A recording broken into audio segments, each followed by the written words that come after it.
What is up, guys, and welcome back to a brand new video. Today we have another gameplay trailer for F1 2018. This one is what I feel like is going to be the final kind of news sort of trailer we get before the official release of the game. Basically, they're going over all the features of F1 2018 and just giving us a brief look at pretty much all of them all in one video. And in this, you'll get a kind of first look kind of gameplay at some of the online features as well, which is something that I've been really looking forward to. So without further ado, let's get stuck into the video, and afterwards I'll just kind of go through things in greater detail. So enjoy.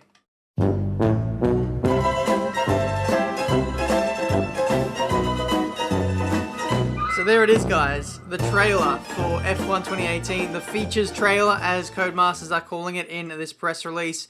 Basically going through all the details of the game, right through from all the career mode features to handling and graphics to the online stuff, which we haven't seen a whole lot more of since it was announced at E3.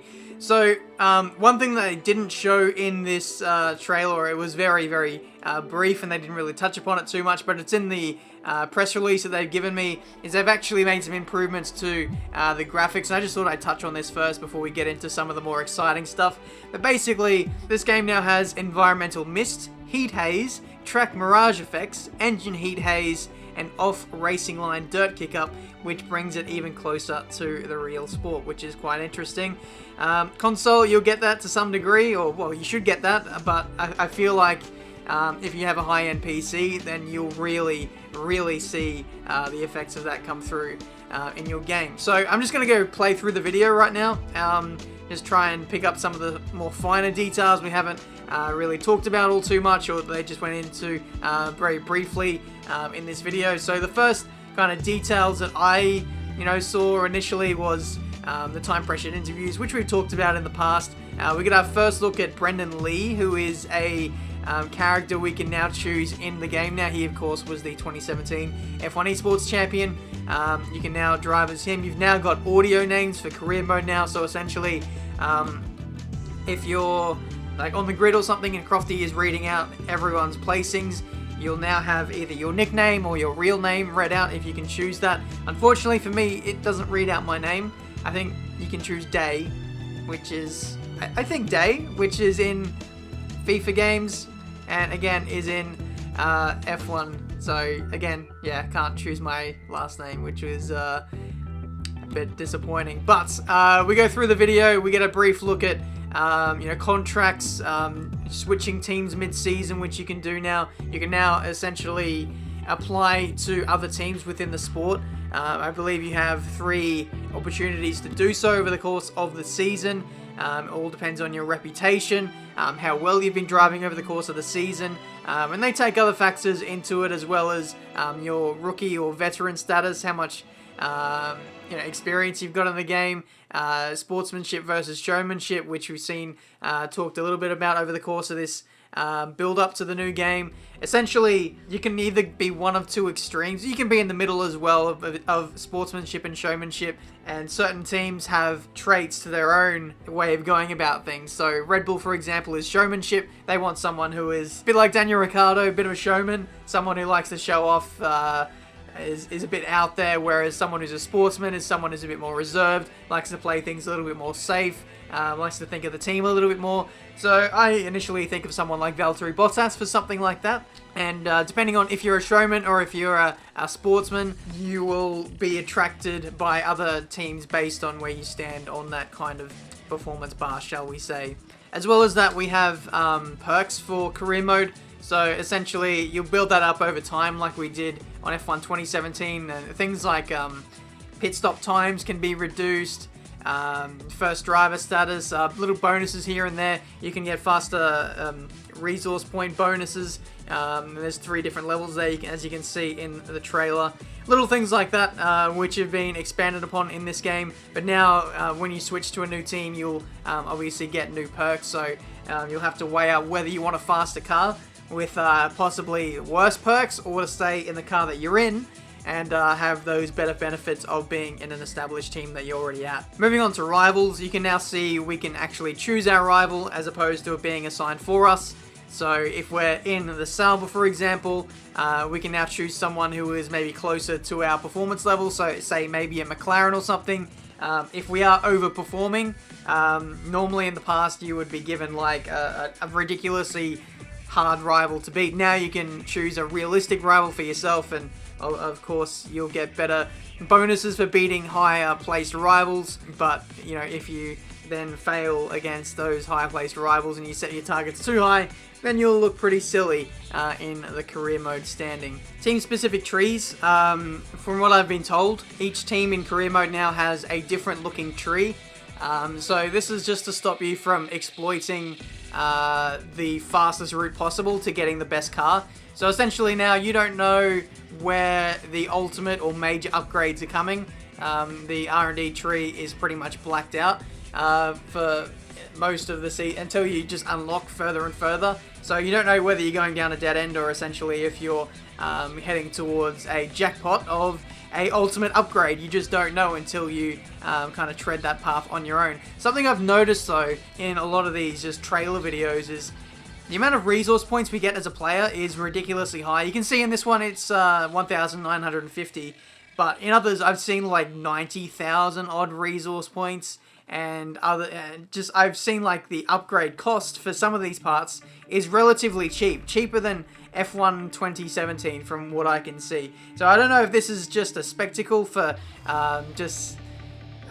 demonstration purposes, but I think the balance is now different. I don't know whether things are going to be ridiculously cheap now and you can upgrade mega fast. I don't know. We won't know until we dive into the career mode for ourselves, but essentially when it comes to the rule changes and adapting parts, that is saving a part for next season so that it doesn't get changed by the rule changes. I know that those adaptations, they're pretty cheap to salvage some of those parts. In the next few shots you can see the classic cars. Nothing really needs to be said here. We pretty much know what all the classic cars are. The one I'm most excited for, of course, the 2009 Brawn GP. What a stunner. So now we're moving on to the more nitty-gritty kind of stuff. That is the handling and physics of F1 2018. We've got new suspension updates. So basically the suspension works at 1000 Hertz. So you'll get more detail in the way of the way that the car reacts to going over certain elements. So whether it be the road in bumps or going over curbs.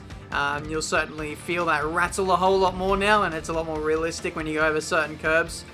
So attacking sort of high-speed curbs is kind of not recommended, I would say, from my experience. We've now got the tyre carcass temperature in F1 2018, and the tyre temperatures are actually really important on this game from experience of my earlier grips with the game. Myself and a few other league races, we had some experience with this, and basically what we could deduce from the game is that you can't really go 100% like all out guns blazing in the first few laps of a stint, otherwise you'll overheat the tires and you never really recover from that. So essentially, to be over the course of a race stint being fast, you've got to ease into it a little bit like real life. So that certainly makes for a more realistic driving experience, and I really look forward to seeing how that emerges over the course of the competitive scene when it comes to leagues like AOR, and how the F1 esports guys are going to handle that, because you know it's a big talking point. Like,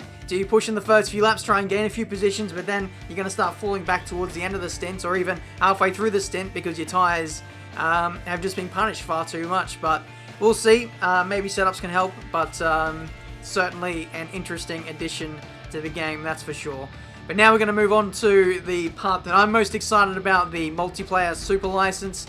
So essentially they've introduced a ranking system for not only driver skill but driver etiquette now, and here you can see this is our first kind of look at these multiplayer menus. So this is the quick race lobby, and this is essentially what we've had in previous F1 game. We had this in F1 2017, but what I'd love to know is whether this is a feature in the custom lobbies as well, because if it isn't, then we're really going to miss a trick here. I feel like it was just hidden away in an area where people don't really go too much. I feel like if this is in custom lobbies, then this is going to be huge. This is going to be mega.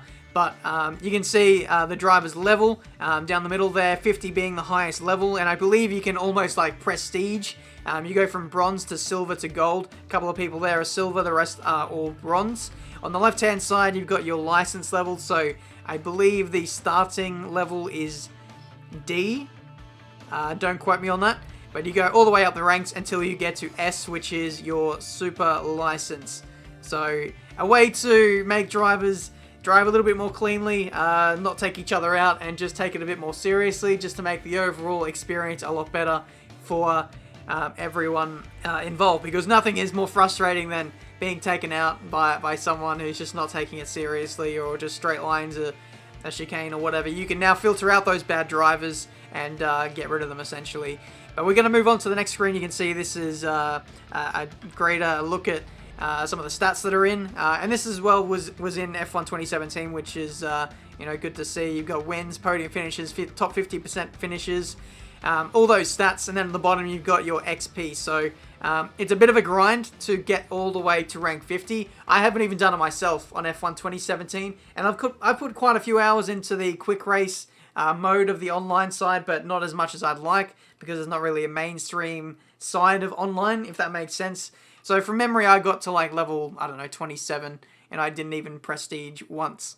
But hopefully on F1 2018, that will be the case, especially if it is in the custom modes. Looks like there are different rewards possibly for ranking up in your safety rating. You got progress 0 to 100%, and then at the top right you can see like a silver 1500 mark. I don't know if these are points towards a skill rating or a safety rating, and whether you actually get physical bonus like rewards in game, whether it be a helmet or something like that. But that's an interesting little screen. Again, this is all, with everything you're seeing in this trailer, this is all teaser stuff, getting just little drip feeds of stuff that we could potentially see in the full game. But that's pretty much everything. Just a few, cinematic shots, a car turning across another one, so nice contact system there, pal. I don't know why you're going for that gav there, but anyway, that is pretty much the final trailer, I would say.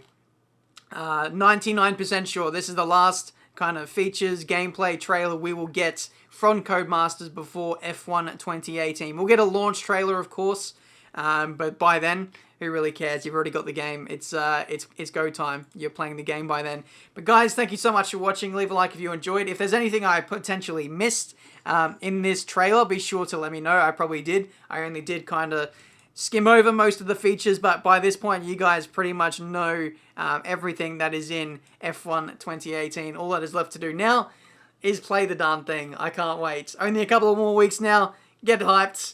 And yeah, we'll hopefully get the gameplay videos flowing very, very soon. Thank you so much for watching. Make sure you subscribe to the YouTube channel to see all the F1 2018 content that is going to be heading your way in just a few weeks' time. Thank you so much for watching. Until the next one, I'll see you next time.